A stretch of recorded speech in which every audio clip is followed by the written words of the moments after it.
کا اس سے لے لینا. آپ گھر تشریف لے گئے، نماز کے لیے آتے تھے، پڑھاتے تھے. جمعرات کو عشاء کی نماز پڑھانے کے لیے اٹھ نہیں سکے، گر گئے. پھر اٹھنے لگے، اٹھ نہیں سکے، گر گئے. پھر اٹھنے لگے، اٹھ نہیں سکے، تو آپ نے فرمایا ابو بکر سے کہو نماز پڑھائے، عشاء کی نماز. ابو بکر ذرا پیچھے کھڑے تھے، عمر آگے کھڑے تھے.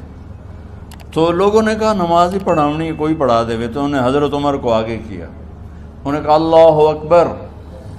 جب حضرت عمر کی تکبیر سنی تو آپ نے اندر سے زور سے فرمایا عمر کو پیچھے کرو، ابو بکر کو آگے کرو. میرے رب کا فرمان ہے میرے مصلی پر ابو بکر کے سوا اور کوئی کھڑا نہیں ہو سکتا. جمعرات کی عشاء، جمعہ ہفتہ اتوار کی 15 نمازیں اور پیر کی فجر کی 16 اور جمعرات والی 17 نمازیں ابو بکر نے پڑھائیں میرے نبی کی موجودگی میں. ہفتے کے دن ظہر یا عصر میں آپ علی و فضل بن عباس کے کندھوں پر ہاتھ رکھ کے مسجد میں داخل ہوئے اور ابو بکر نماز پڑھا رہے تھے. ادھر محسوس ہوا کہ اللہ کے نبی آ رہے ہیں، تو ابو بکر نے یوں پیچھے ہٹنا شروع کیا ایسے تاکہ مصلی سے ہٹ جائیں. تو آپ نے ایسے ہاتھ کا اشارہ فرمایا کہ کھڑے رہو، ہٹو نہیں، کھڑے رہو. تو وہ پھر آگے مصلی پر آ گئے. تو آپ تشریف لائے اور الٹے ہاتھ ابو بکر کے ساتھ بیٹھ کر آپ نے ظہر یا عصر کی 4 رکعت نماز ابو بکر کی امامت میں ادا فرمائی. یہ آپ کی آخری نماز تھی مسجد کے اندر امت کے ساتھ اور تشریف لے گئے.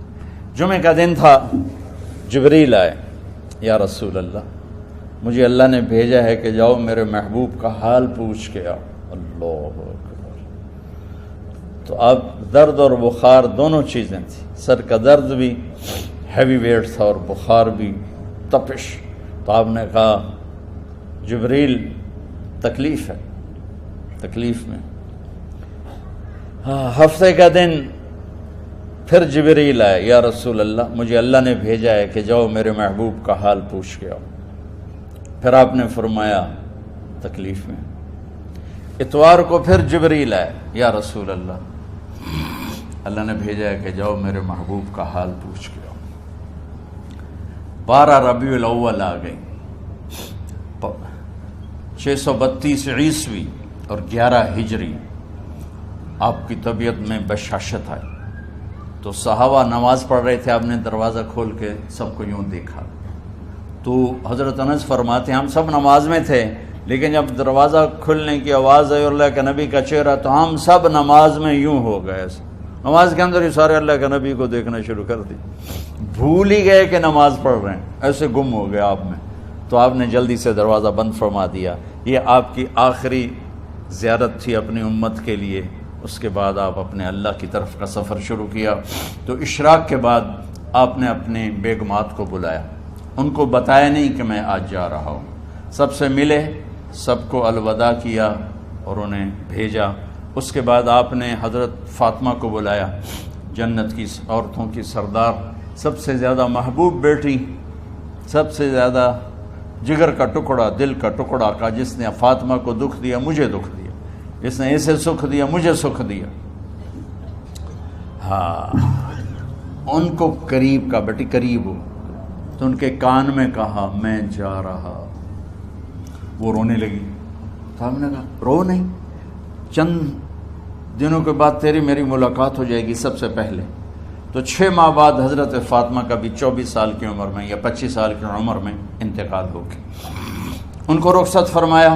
پھر آپ نے داماد مولا علی کو بلایا، ان کا سر اپنی گود میں رکھا اور ان کے سر پہ اور کمر پہ ہاتھ پھیرتے رہے اور ان کو دعائیں دیتے رہے. آہستہ آہستہ تھی، آواز اونچی نہیں تھی، پست آواز تھی، اور یوں سر پہ کمر پہ، سر پہ کمر پہ، اور دعائیں دے رہے ہیں.